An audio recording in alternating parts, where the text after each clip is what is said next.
Hey guys, Metal Breakdown here. So today I'm here to do an album review for the brand new album by Fit for a King. It's called Dark Skies, the follow-up to their 2016 album Dead Grip, following a similar album artwork in my opinion. And it's released less than 2 years since Dead Grip, so they're working really fucking hard.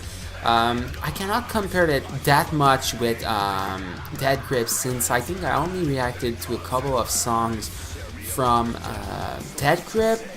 But oh god, Dark Skies was fantastic, so I'll be really happy to talk to you about this brand new album by the metalcore band Fit for a King. I'll go more in deep about the top 5 in my review, but I'll speak probably about each and every songs from this album, Dark Skies. So let's fucking do this, guys, for my album review. And just before I'm getting started, make sure to pick up a copy of this album. I'll link the Amazon link. They need your support, and it's pretty good. So just click the link, and you'll be able to have a brand new copy of Dark Skies by Fit for a King.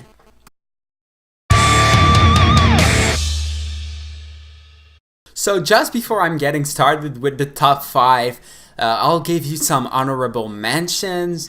In my honorable mentions, I'm putting Youth Division and Oblivion, which was the last song on the album.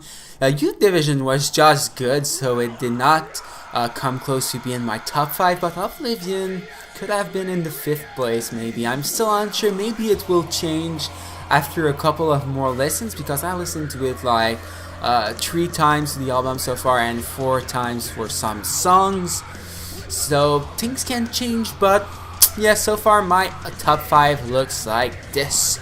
So in the 5th position, I'm putting Shattered Glass. This is a song that is showcasing right away the heavy side of this album. Huge props to the vocalist for being so aggressive in this one. The breakdown with "All I know is violence" or something like that is even more brutal than the rest of the song, and it is so intense. The only thing I would change to this song is the complexity of some riffs, because overall it's a pretty simple song. So if it would be a bit more complex, with a bit more complex riff and maybe a solo thrown in somewhere, it could be even higher in my top 5, but it's already pretty good the way it is. Also, the final breakdown, because yeah, there's 2 breakdown in that one, is even heavier than the first one, so just for that reason, it deserves its place in my top 5. In the 4th position, I'm putting The Price of Agony, the most mainstream song in my top 5. And when I say mainstream, it is really mainstream for metalcore and not mainstream like for pop music. Cause this song is still super heavy, like heavy as fuck. So yeah, if only mainstream music could be that heavy, I would lose it.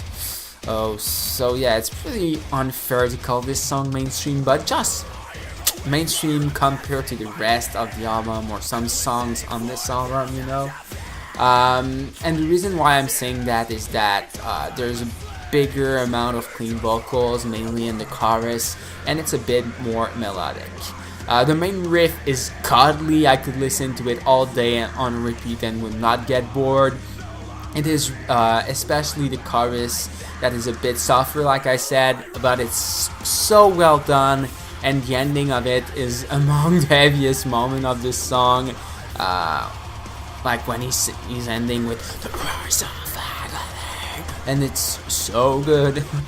Like it's the case in most of the songs on Dark Skies, we have the right to a super well done breakdown, and I really appreciated it. So, yeah, now entering the top 3 in the 3rd position, Anthem of the Defeated. Just the speaking part at the beginning of this song gave me chills, but it was even more intense once the riff kicked in. I was like, oh my god, sitting on the edge of my seat, about to completely lose it, because it's how great this song is. And the riff and everything after it is really unlike anything else on this album. The part that followed the "I Can Die Tonight" is also so heavy. Like every time you hear that part, I Can Die Tonight, you know that some real heavy shit are ahead of you. And it is definitely like, well, the moment I was talking about after the I Can Die Tonight, like the grooviest moment of the entire album.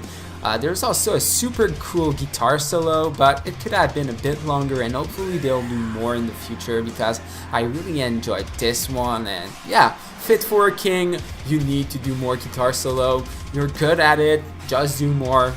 I'm sure a lot of fans like myself would really enjoy them. In the second position, I'm putting the first single, Tower of Pain, our first taste, sorry guys, from the album Dark Skies. I did a reaction for that one, so if you want to watch it, it will be at the end of this video. And we knew right from the start, just because of this one, that the album would be good. The intro is so good, and it helps the listener to get ready before the full brutality of this song. I prefer the unclean vocals over the clean vocals, and it's probably not surprising to anyone who knows my taste a little bit. But in this one, the mix of clean and unclean vocals in the chorus was perfect. It was fitting perfectly together. There was not a lot of clean vocals, could have been even more, but the mix of both was great. That's all I wanted to say. I'm also a big fan of the slow pace of the breakdown in that one after the vocalist scream, pain.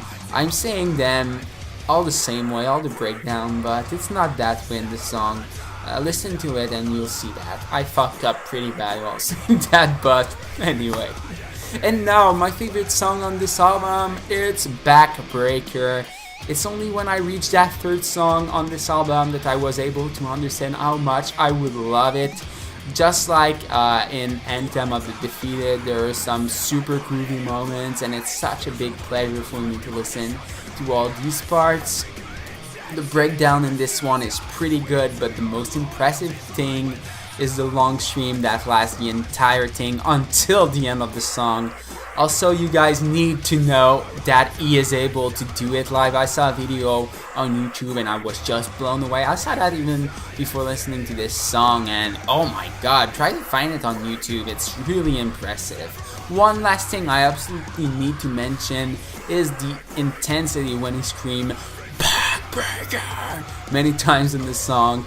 All these elements make this song the greatest on this album. So Backbreaker, my favorite track of it on Dark Skies, and I will listen to it a lot for the remaining of 2018 and even beyond that. For the other songs I did not mention, there's Engraved, the first song on the album. It's a good first song, but just like U Division, it's good, but it's not standing out in any way in my opinion. There's also When Everything Means Nothing. I was not a big fan because of the electronic stuff. Here it was not that much, and it was cool that they tried it once, but please guys, don't do an album entirely like that.